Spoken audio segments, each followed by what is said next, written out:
There are lots of people that are getting really frustrated in the U.S. and they really don't want to maybe leave the U.S. They're just not ready to do it. And what you're seeing is you're seeing a lot of people that are real conservative that are moving from the liberal blue states to the real conservative red states. And they're doing it in record droves. I mean, more so now recently than any other time in history. And I'm going to go through some of the reasons why they're doing this. And it's just been a lot of people are moving out. New York is having so many people moving out. The moving companies are literally turning people away. But I'm going to give you some options if you want to stay in the U.S., what you can do if you want to actually relocate to a red state, which is a lot more conservative state. And then I'm going to give you an option at the end that I feel like is even better, and then you can kind of look at the differences and go from there. This is Bill Maher. Even he's getting frustrated. He's a real liberal. So this will kind of give you some ideas, if you want to stay in the U.S. and then make your decisions from there.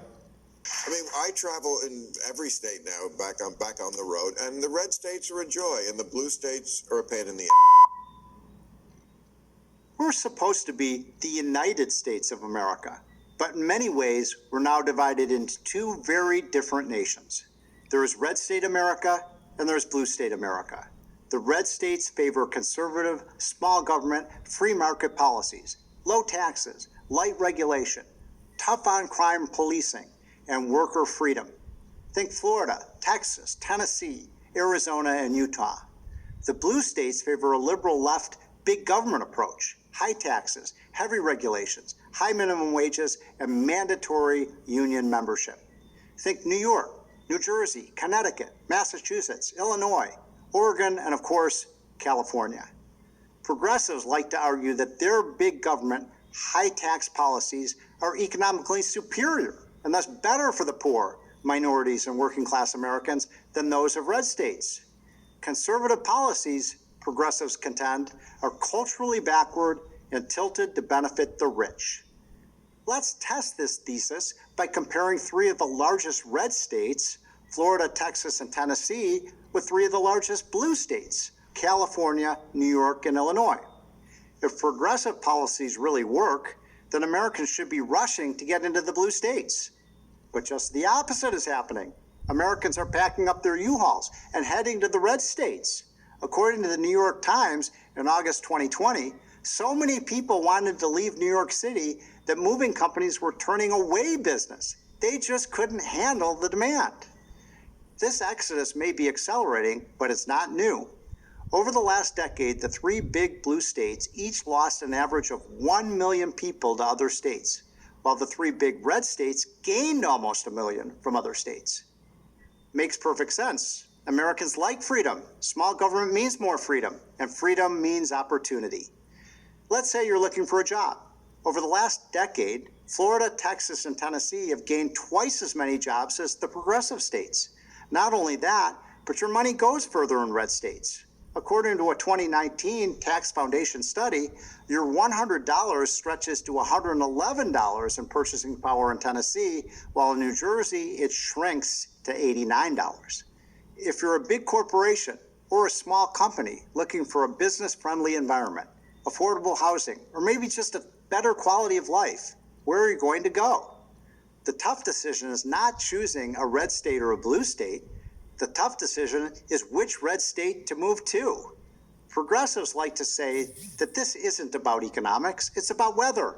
The red states tend to be in the south and southwest where the weather is warmer. But that doesn't explain why so many people are leaving California, which has the best weather in the country. So what does explain the migration from blue states? Start with taxes. The two most populous blue states, California and New York, have the highest tax rates in America, while the two most populous red states, Texas and Florida, have no income tax at all. When taxes get too high, people move to where taxes are lower. The problem for the high tax states is that these people take their money, their ambition, and their employees with them. Then there's crime. Do blue cities do better than red cities? The answer, of course, is no. Of the 20 cities with the highest murder rates, 18 are run by left-leaning Democrats, and for the most part have been for decades. And these cities aren't getting safer, they're getting more dangerous. A good chunk of Minneapolis was burned to the ground as a result of riots following the death of George Floyd. Portland had over 90 consecutive nights of rioting, not peaceful protests, rioting. Seattle allowed an entire section of the city to declare itself an autonomous zone, a first in American history. Progressive governors, progressive mayors, progressive police chiefs run all of these cities and states. Ask any resident of Los Angeles or San Francisco about the rise in homelessness, and you'll get a litany of horror stories. Both cities, of course, have a long history of progressive mayors. How about keeping us healthy and safe? Surely the progressive states with their strict lockdowns did a better job saving lives from the coronavirus. Nope.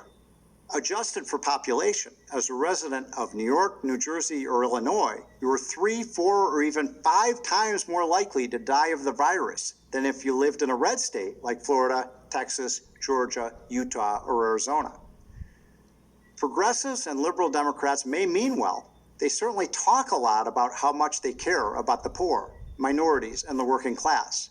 Yet somehow it's always the poor, minorities, and the working class who pay the price for their bad policies. That's why those who can move do move. Those who can't get stuck with the short end of the stick. Red state America is prospering. Blue state America is in meltdown. So where do you want to live? Folks, I'll tell you, this is an option that you've got if you want to stay in the U.S.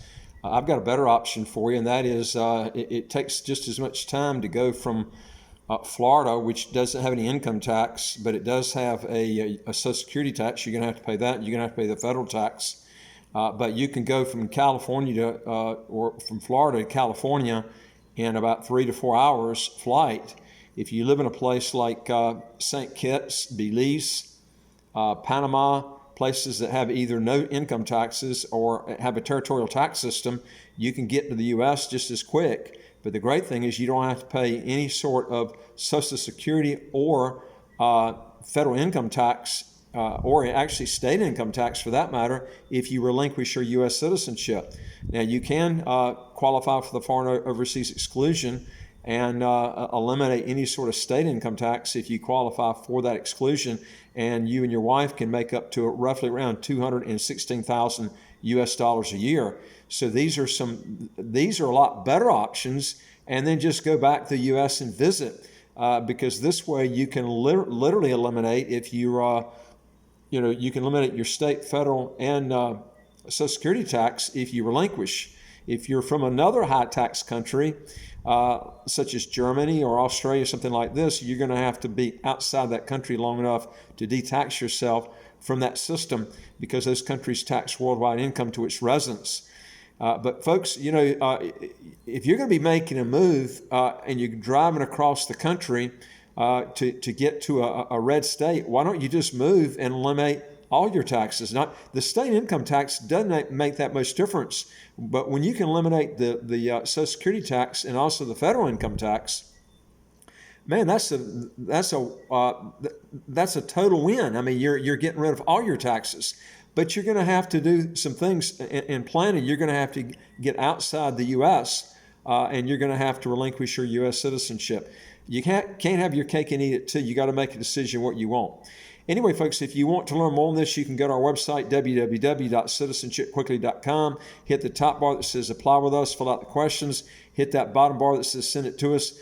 We deal with over 100 citizenship by investment, residency by investment countries all over the world. And folks, don't forget to hit that subscribe button at the right of your screen. You'll get new videos automatically as they come out. And I would like to hear from you. If you got a question or comment, put it below. And I look forward to talking to you on the next video. Take care.